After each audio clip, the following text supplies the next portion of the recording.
What's up, guys? Welcome back to World's Worst Adult. I'm sorry I stressed that so much. I'm just very excited because it's the second one, so I can say back now.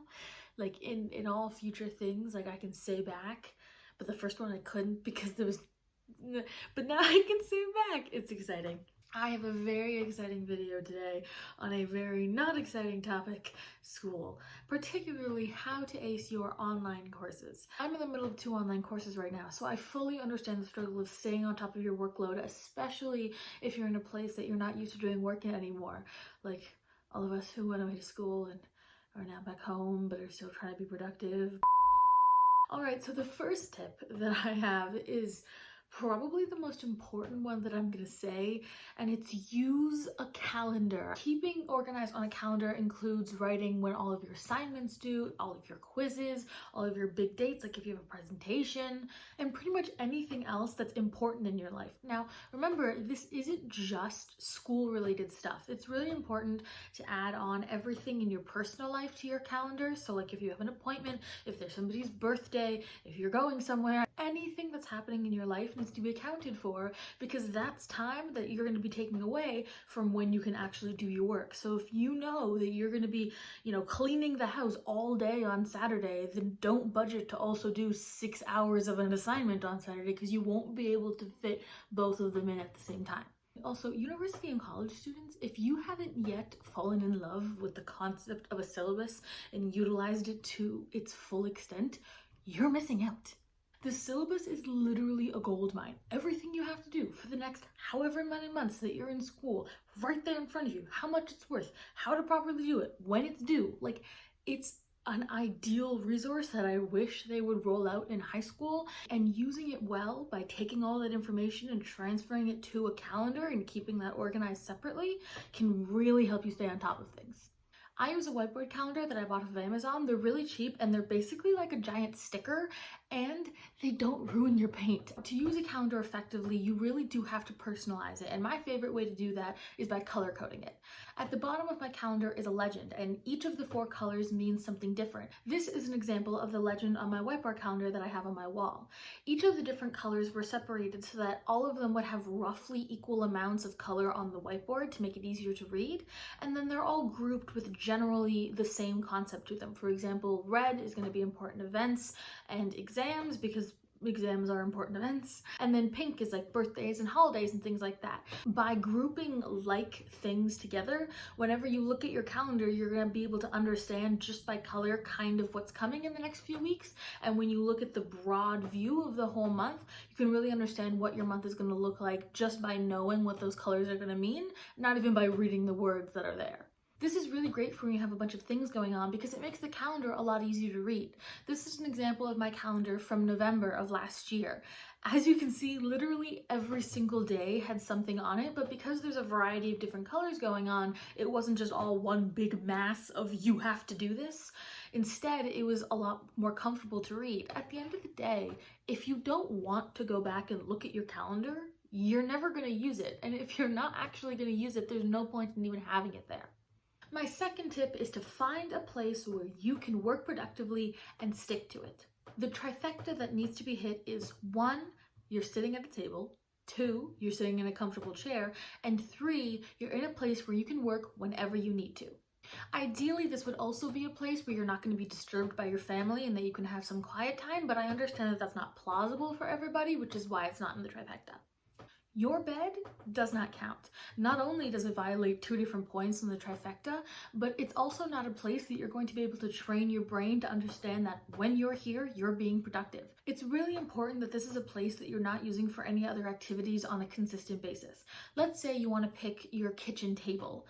If you're going to sit at your kitchen table, try to sit in a different seat than you're sitting at dinner in. Even just changing the view that's in front of you because you're on the other side of the table or at a different point, that can change how your brain understands the position that they're in, and it won't mix up those 2 different ideas. Just think, every time you walk into the kitchen, you're a little bit hungrier than before you got there, because your brain associates kitchen with food.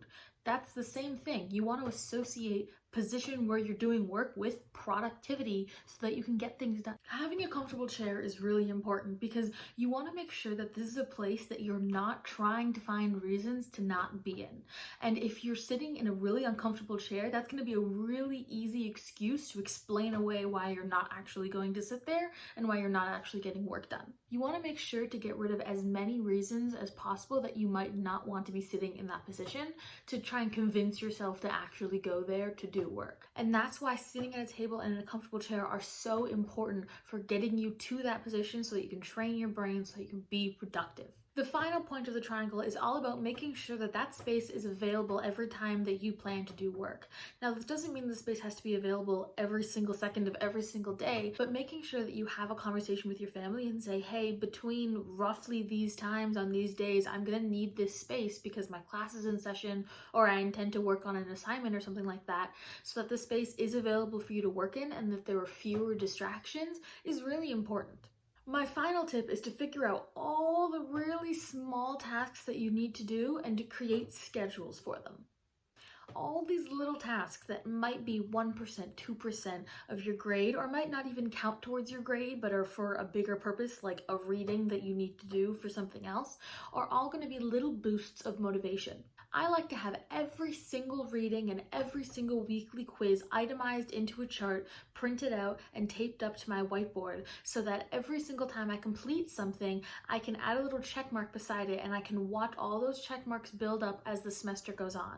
Just being able to check a tiny little thing off gives you a boost of motivation to want to not only do more schoolwork, but to continue checking them off and to continue being productive. Checking off these tiny little tasks are tremendous boosts of motivation because they really make you feel like you've accomplished something. Even if it wasn't super hard, even if it didn't take a really long time, you've accomplished something, you're proud of that, and you now have motivation to do more things that might be harder and might take a lot longer. Leaving those check marks up on the wall for whenever I need to see them is a constant reminder that I should be proud of myself for all of the work that I've done this semester, and that even though there's a lot more to come, I've already completed a lot, and that in itself is motivation. You can arrive at this same feeling by segmenting really big assignments into smaller little bits. For example, if you have a really big test coming up, instead of cramming for it, which is psychologically proven to not be an effective study tactic, you can break up what you have to learn into even chunks that you can spread out over 3, 4, or 5 days beforehand. This way, you're not going to feel super overwhelmed by the massive task you have to complete, and you're going to not only learn what you're studying better, but you're going to feel better in the process. I know that these all require a certain level of personalization, but at the end of the day, adapting these strategies into methods that work best for you is the most effective way to get your work done. And if you have absolutely no idea how to adapt any of these into methods that are going to work best for you, the best advice I can give you is to just start somewhere. Create a calendar. It could be the most bare bones calendar, but the fact that you started to create one, you're going to realize while you're using it what works best for you. None of these are things that I just learned one day and was like, perfect, it works. These are things that I've been using for years now and that I've adapted to work best for me. And it's going to take time to figure out what method is the best for your success. If you like this video, please give it a thumbs up, subscribe, and comment down below some tactics that you've been using over the past couple years to ace your courses. I want to know what you guys do to make school a little bit easier, because hey, maybe I can use them for my courses too. My name is Jessica. This has been World's Worst Adult. Thank you so much for watching. I'll see you next time.